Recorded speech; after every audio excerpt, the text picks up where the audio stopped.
بہت سارے جو کہ جہانگیر خان ترین گروپ کے لیڈرز ہیں وہ تو کہہ چکے ہیں کہ جی کلین چٹ علی ظفر صاحب نے دے دی ہے، لیکن اس کے بعد علی ظفر صاحب نے اس کی تردید بھی کی۔ انہی تمام معاملات پر بات کریں گے۔ میرے ساتھ اسٹوڈیو میں موجود ہیں سینیٹر شہادت، سینئر رہنما پاکستان پیپلز پارٹی۔ بہت بہت شکریہ سینیٹر صاحب آپ کے وقت کا۔ میرے ساتھ موجود ہیں سینئر رہنما پاکستان تحریک انصاف کی MNA ہیں غزالہ سیفی صاحبہ۔ بہت بہت شکریہ غزالہ سیفی صاحبہ آپ کا بھی۔ میں ذرا اگر اجازت دیں تو پہلے سنوانا چاہتا ہوں کہ کیا بات کی مریم نواز صاحبہ نے اور اس کے ڈائنامکس کیا ہیں، ذرا سنوا دیجئے مریم نواز صاحبہ نے کیا بات کی۔ جی سینیٹر صاحب، یہ تھیوری ہے بہت پرانی، اور پہلے کہا جاتا تھا کہ نالج از پاور، اور پھر مریم صاحبہ کا خیال ہے کہ جی نہیں، پاور از پاور۔ دیکھیں ضمیر صاحب، سب سے پہلی بات تو یہ ہے کہ ایک پولیٹیکل پارٹی ہے،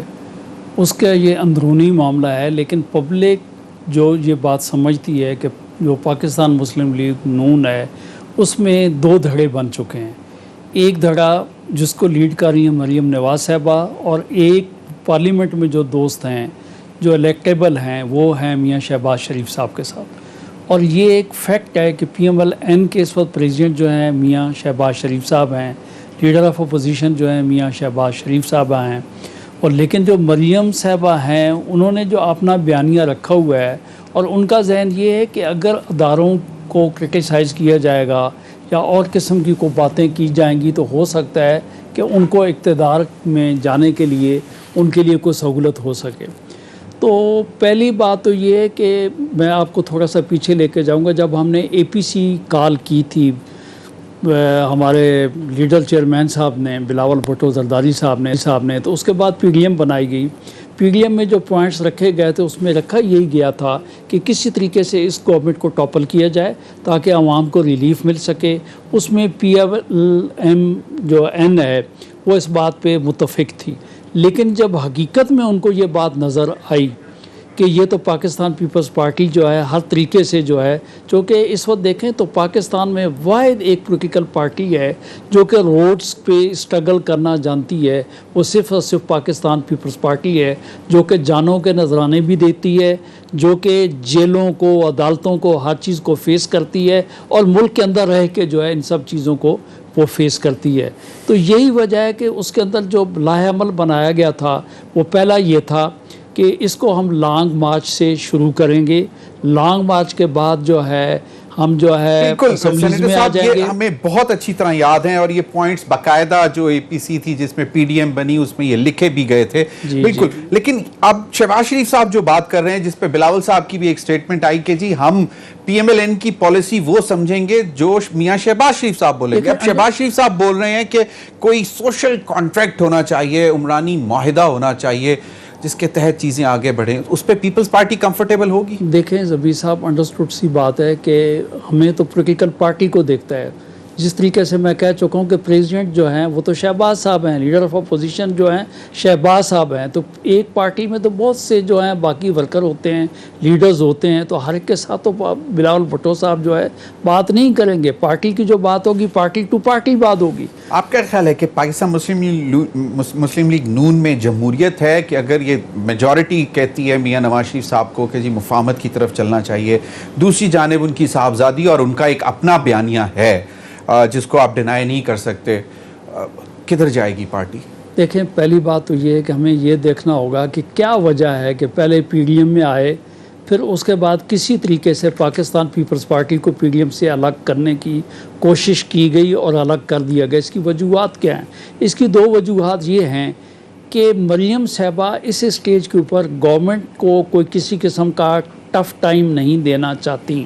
کیوں؟ اس کی ریزننگ ہے کیونکہ باپ بیٹی دونوں جو ہیں، اگر سپوز کل اسمبلیاں ٹوٹ جاتی ہیں تو الیکشن کے لڑنے کی پوزیشن میں تو وہ نہیں ہے۔ باپ بیٹی دونوں کنوکٹڈ ہیں، انٹل انلیس ان کا عدالتوں سے وہ کسی طریقے سے فارغ نہیں ہوتے، اس وقت تک عملی پولیٹکس میں تو حصہ نہیں لے سکتے۔ تو میاں شہباز شریف صاحب کوشش کر رہے ہیں کہ کوئی ایسی ماحول بن جائے کہ جس میں ان کے بڑے بھائی کو بھی ریلیف مل جائے اور ان کی صاحبزادی کو، یعنی کہ ان کی بھتیجی کو بھی، اور اس کے بعد پھر وہ جب اس پہ میں تو کومنٹس نہیں کر پاؤں گا کہ وہ کیا، لیکن جنرل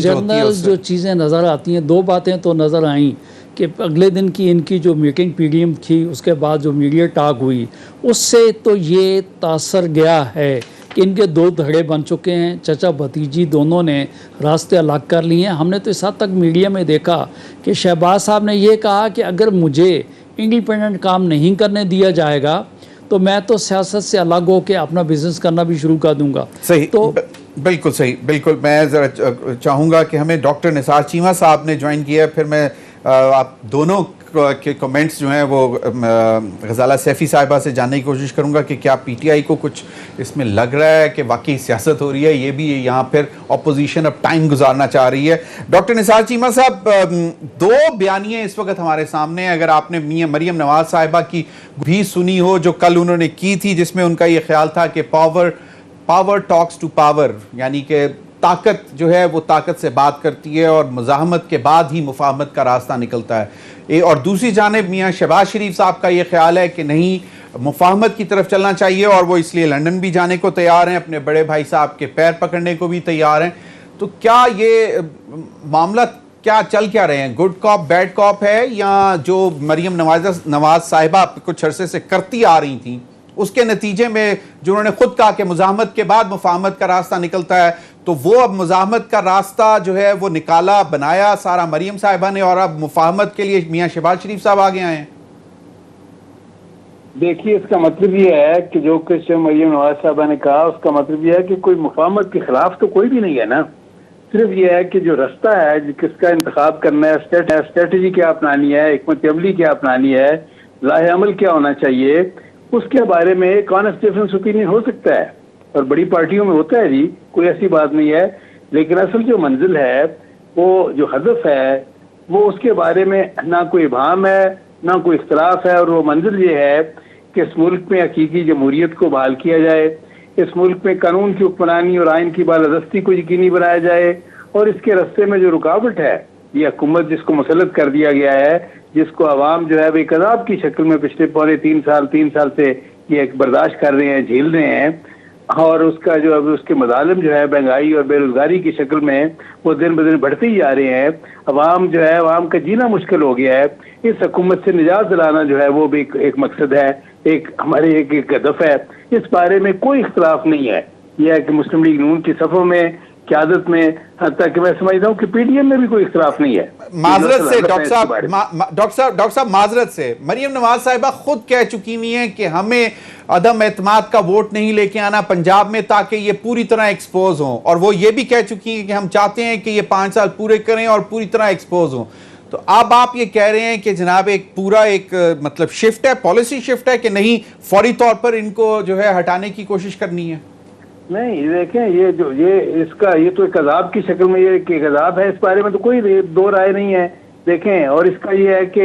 اس کا ایک دن بھاری ہے عوام کے اوپر، اس میں بھی کوئی دو آراء نہیں ہے۔ 3 سال میں جو انہوں نے مظالم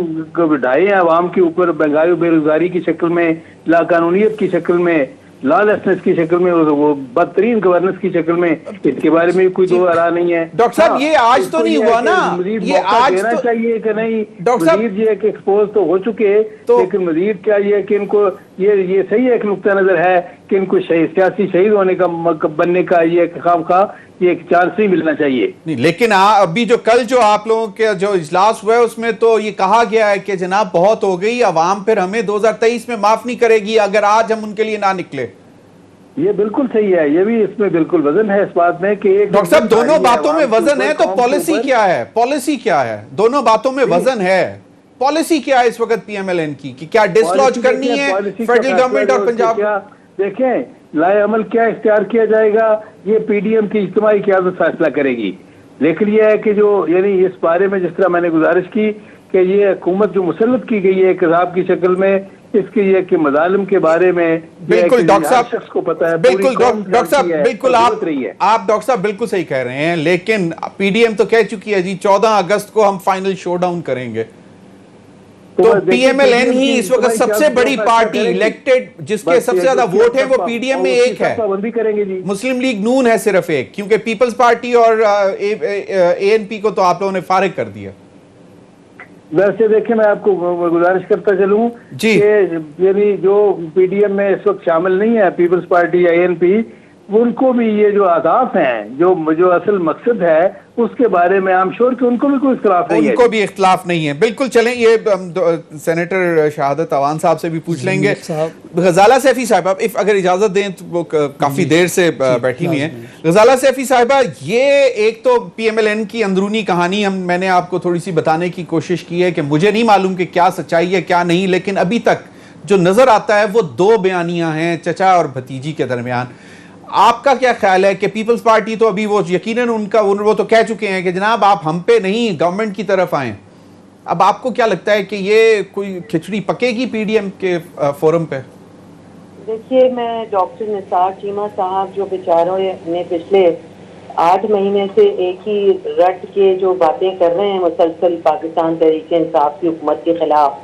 اور اب مریم صاحبہ نے شور شرابہ کر لیا, سڑکوں پہ ہنگامہ کرنے کی پوری کوشش کر لی, کسی بھی طرح سے عوام ان کے ساتھ نہیں نکل پائی, تو انہوں نے پھر اپنا پاور پلے کرنے کی بہت کوشش کی. مگر اب اس وقت جو ود ان دا لائنز ان کی جو پارٹی لائنز کے اندر جو ان کے رفٹ ہے اور جو جھگڑا ہے,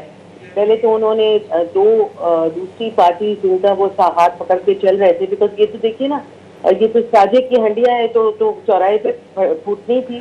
اور بھی پھوٹے گی, کیونکہ ساجے کی ہنڈیاں چلتی نہیں ہیں اس طرح سے جب سب الگ الگ سوچ والے اور الگ الگ ذہن اور دماغ والے لوگ جو ہیں اور اسٹرانگ دماغ والے کہ جو کہ سمجھتے ہوں کہ ان کی بالادستی ہونی چاہیے, ان کی برتری ہونی چاہیے سیاست کے میدان کے اندر. وہاں پر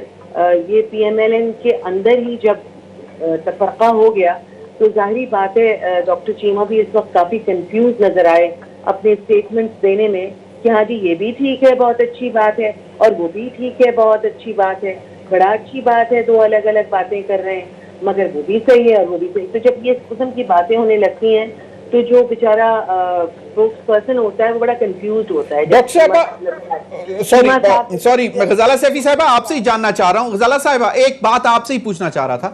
ڈاکٹر صاحب نے بھی کہا کہ جی مہنگائی, بے روزگاری اور برا حشر ہو گیا. یہ جو سٹیٹسٹکس آ رہے ہیں یہ اپوزیشن کو کیوں نہیں پتہ لگتی کہ جناب یہ اتنا مطلب اگر گروتھ اس لیول پر جائے گی تو ان تمام جو مشکلات ہیں ان کو اریسٹ کیا جا سکے گا. یہ ڈاکٹر صاحب کو یہ سٹیٹسٹکس آپ لوگ پارلیمنٹ میں کیوں نہیں بتاتے ہیں؟ سارے سٹیٹسٹکس پتہ ہیں, سب کو بتایا جا چکا ہے. اتنے لاکھوں لوگوں کو ان کے گھروں میں 12,000 روپے پہنچائے گئے اس وقت جبکہ کووڈ میں پوری دنیا کے حالات جو تھے وہ خراب تھے, پھر بھی لوگوں کو سسٹین کرنے کے لیے, سسٹیننس دینے کے لیے, ان کے ماحول کو بہتر بنانے کے لیے کہ وہ غربت اور افلاس کا شکار ہو کر خدا نہ خواستہ کوئی خودکشی کی خبر نہیں آئی ہے, جو ان کے زمانے میں جو یہ بہت اعلیٰ کردار ان کا تھا اور ان کا بزنس بہت اوپر جا رہے تھے بقول ان کے. سب سے زیادہ ایکسپورٹ بڑھی ہے, آپ دیکھ لیجئے کہ ایکسپورٹس بھی بڑھی ہیں. جوان لوگوں کو پلانس دیے گئے ہیں تاکہ وہ اپنے طور پہ اپنے اسمال بزنسز ڈیولپ کر سکیں تاکہ خوشحالی آئے اور ایک آدمی کم سے کم 5 سے 10 لوگوں کو امپلائمنٹ دے کے لوگوں کے لیے بھی خوشحالی آ سکتی ہے. یہ جو انہوں نے جو باتیں ابھی کی ہیں کہ جی عذاب نازل ہو گیا ہے, تو عذاب تو یہ لوگ ہیں مگر اب دیکھیے اب کاؤنٹر ایک دوسرے کے اوپر کرنے سے کوئی فائدہ نہیں ہوگا, کیونکہ سستا بازار بھی لگے ہیں, سستی سبزیاں بھی ہیں, اسلام آباد میں بھی جگہ جگہ لگائے گئے ہیں, غریبوں کے لیے ایسی جگہ بنائی گئی ہیں جہاں پہ وہ راتوں کو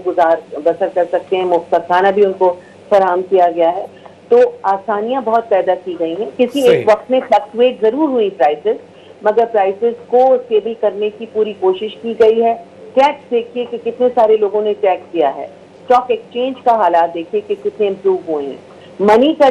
جو ہمارا جو پاکستانی کرنسی ہے وہ آہستہ آہستہ اوپر اٹھ رہی ہے. تو یہ جو عذاب یہ لوگ چھوڑ کے گئے تھے اس سے آہستہ آہستہ پاکستانی قوم جو ہے وہ نجات حاصل کر رہی ہے. اور یہ جو پی ڈی ایم کا تفرقہ ہے یہ عوام بڑے اچھی طرح سے دیکھ سکتے ہیں, اور ان کے سینئر رہنماؤں کے منہ سے نکلے ہوئے الفاظ جو ہیں وہ سب بڑی اچھی طرح سے جانچ رہے ہیں, جس کی وجہ سے مجھے یہ یقین ہے کہ لوگ اب ان کی باتوں میں نہیں آئیں گے اور ایک سچے اور پاکستانی مسلمان لیڈر کو فالو کریں گے. اور انشاءاللہ ایک ویژنری لیڈر کی وجہ سے اگلے 5 سال کے اندر, اگلے 3 سال کے اندر آپ دیکھیں گے کہ بہترین